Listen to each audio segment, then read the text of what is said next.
Hey, this is Notser, and this is the Tier 6 US Battleship New Mexico. It has 12 main guns, 18 secondary guns, 36 AA guns, a top speed of 21.4 knots, total held 53,200.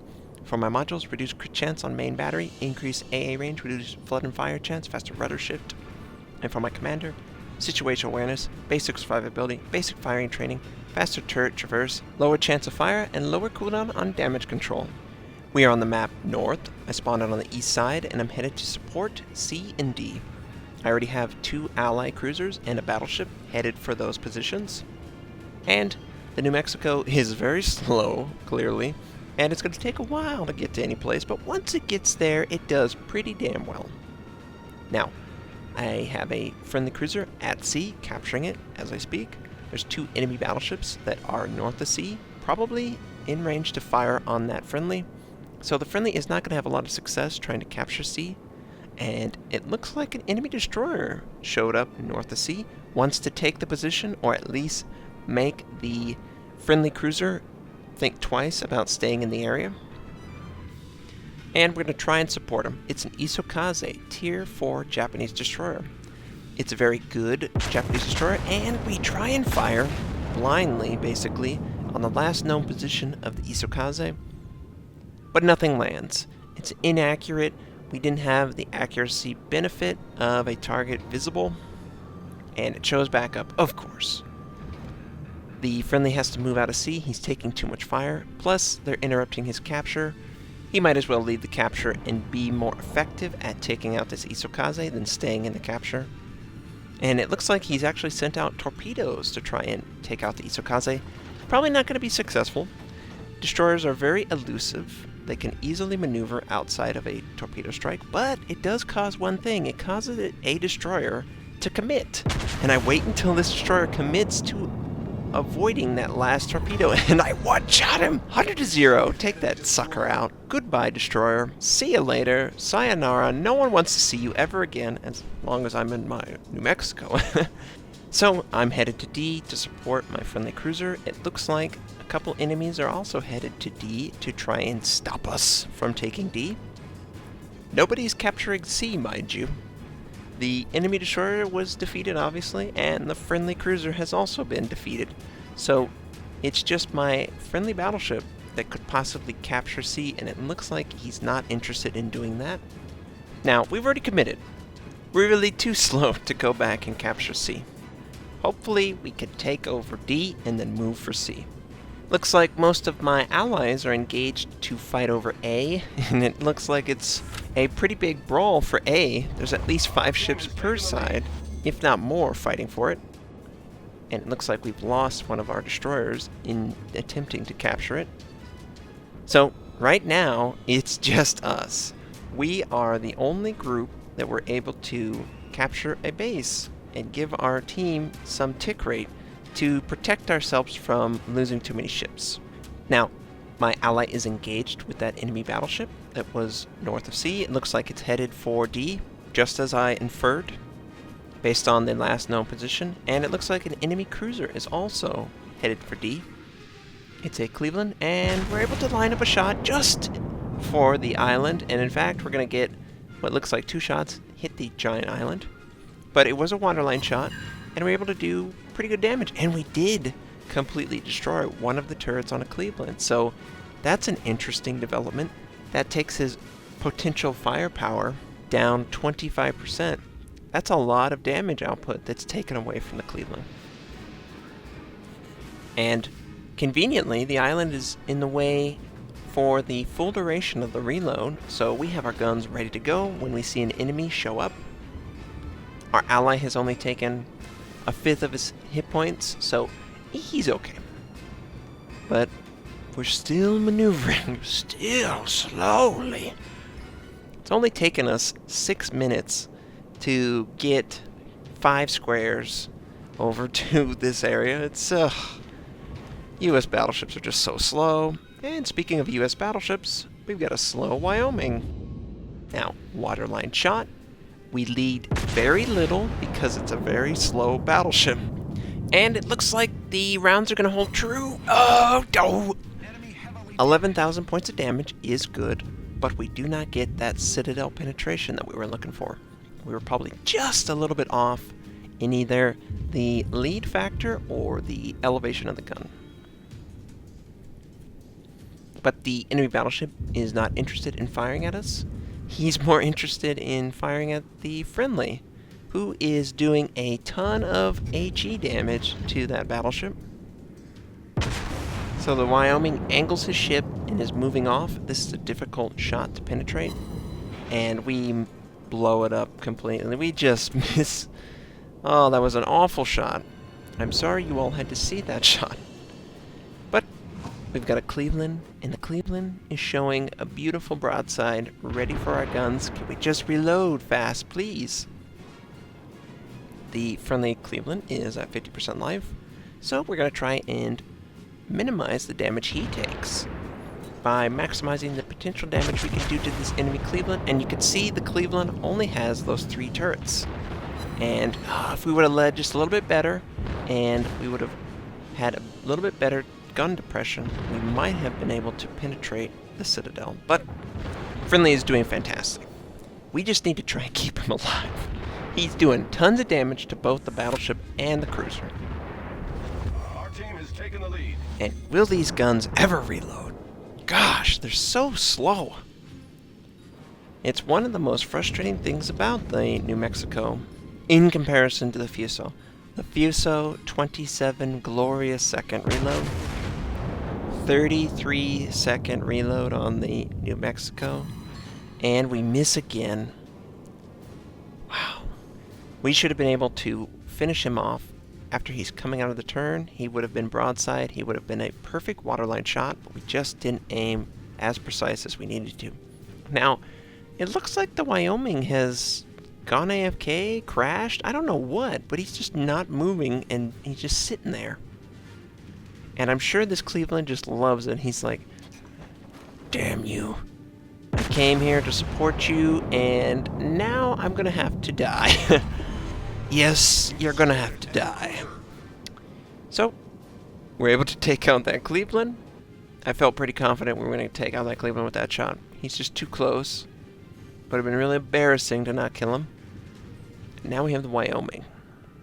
Wyoming completely dead in the water, not moving, smoke's not going from the stack, and the friendly is able to light him up, which is a little funny, but we won't miss when the target can't move. You can see we aim for the waterline, target doesn't move, and the target is dead. Yeah, the target was AFK. Not a hard shot, right? I don't know why he went AFK. Feel bad for the guy. So, we have complete control over the east side of the map. The enemy has engaged the Allies. The Allies have pushed into A, and looks like the enemies did a counter push into B. So they're now in what appears to be a brawl where they're very close. They can almost breathe on each other. They're so close. My friendly, who I've been supporting the entire time over here, looks like he wants to head for C. C has been uncaptured for the entire battle, and logically, we should try and capture it. Notser, we're right here. Well, I try and warn him. I say, there's a Murmansk coming your way, man. You need to be careful. And he doesn't heed my warnings. He's taking fire. Maybe he's too committed in the gap to get back, you know.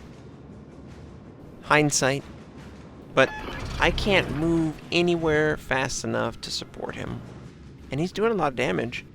I try to see if I can have a chance at firing. I use my scout plane, which obviously gives you this bird's eye view. But there's a giant island in the way, and there's no way I can get the elevation required to fire over this giant island. And it looked like the Murmansk for a second there tried to use the torpedo systems, but could not get the ship around enough to bring the torpedoes to bear. So now it's a crossing the T, where the Murmansk is trying to engage the Cleveland. The Cleveland looked like he was low health too. A enemy Congo moves into the area. He's going to engage, and I'm going to try and prevent that engagement. I want him to fire on me, not my friendly. And the friendly takes out the enemy Murmansk, and the Murmansk takes out the friendly. Well, it went better than I thought it would. The Murmansk had 20,000 hit points to my friend 5,000 hit points, and they both killed each other. I see that there's a Zuiho over here trying to avoid a friendly destroyer, and I would love to fire on the Zuiho, but he's right at my max range, and I'm going to only have my scout plane for this single shot, so I decide to use it on the enemy Congo. And it looks like we're holding true, and we do 14,000 points of damage, which is fantastic. The Congo is the Tier 5 Japanese battleship, very fast. So whenever we're leading the target, we need to compensate when we compare it to the Wyoming, which we were trying to aim for. And we gotta wait on these guns to reload. The enemy has destroyed the friendly destroyer. We do not see the carrier, and the Congo is not engaging me at all, so we're going to fire on his position again. And we're able to do 8,400 points of damage, which is awesome. Given the circumstances of being so slow that the Congo is literally moving away from us faster than we can move towards it. Yep, that US battleship. We need to make sure that we can try and kill him before he gets out of range of us, which I don't think he has any interest in fighting us. He has a ship at an angle, which is an advantage, but he does angle his ship against incoming fire, so that softens the angle for us, and I deem this a satisfactory shot, and we land 4,000. It's okay. But there's a bigger threat on the horizon. The enemy torpedo bombers are incoming, and one is already here, and we have to maneuver for it. Hard port side turn, Commander. And it looks like bonk. One hits right on the nose, causes flooding because there's no defense on the nose of the battleship. Guns reloaded, we fire them, but we have to maneuver again for the next torpedo squadron. And we're able to actually turn the ship fast enough that the torpedoes harmlessly go by. Once they have completely gone past the ship, we use damage control because we can confirm that we're not going to get another torpedo making contact with the ship. And we're trying to bring the back guns to bear, which were unavailable during that little maneuverability. And we're just firing every gun that's available, leading the Congo as best as we can, and we actually kill the Congo. Nice. Now there is only an enemy destroyer and an enemy aircraft carrier.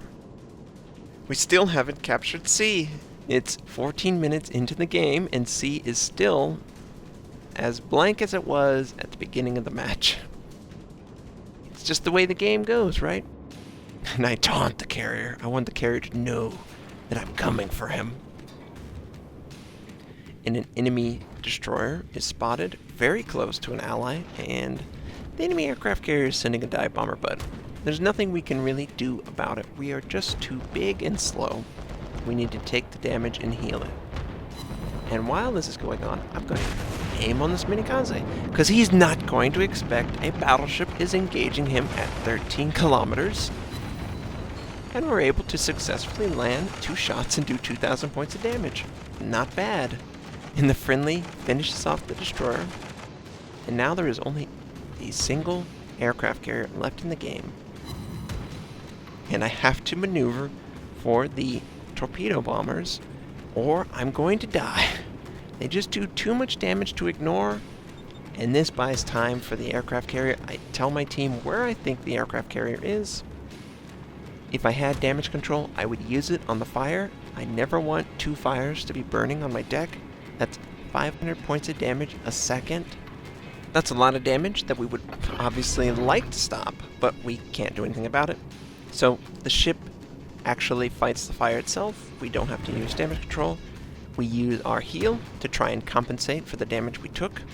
And it looks like we're going to get sandwiched in between 2 torpedo bombers, so we need to maneuver as best as we can.